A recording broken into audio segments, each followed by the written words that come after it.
السلام علیکم ورحمۃ اللہ وبرکاتہ۔ ناظرین و سامعین، استقبال ہے آپ کا ہمارے یوٹیوب چینل دیار تھانوی پر۔ قربانی کے ایام اور ایام تشریق شروع ہو چکے تھے، تو ایام تشریق کے تعلق میں یہ بات پوچھی جا رہی ہے کہ تکبیر تشریق کس کس پر اور کب اور کس طرح واجب ہے۔ تو اس سلسلے میں جواباً عرض یہ ہے کہ 9 ذی الحجہ کی فجر سے لے کر کے 13 ذی الحجہ کی عصر تک کا وقت ایام تشریق کا وقت کہلاتا ہے۔ ان ایام کی بڑی فضیلت آئی ہے۔ ان ایام میں ایام قربانی بھی آتے ہیں، جن میں پوری امت اللہ تبارک و تعالیٰ کی مہمان ہوتی ہے۔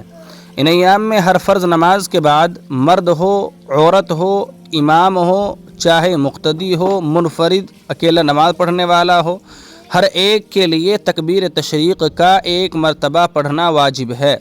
مرد حضرات بس بلند آواز سے پڑھیں گے اور عورت آہستہ آواز سے پڑھیں گی۔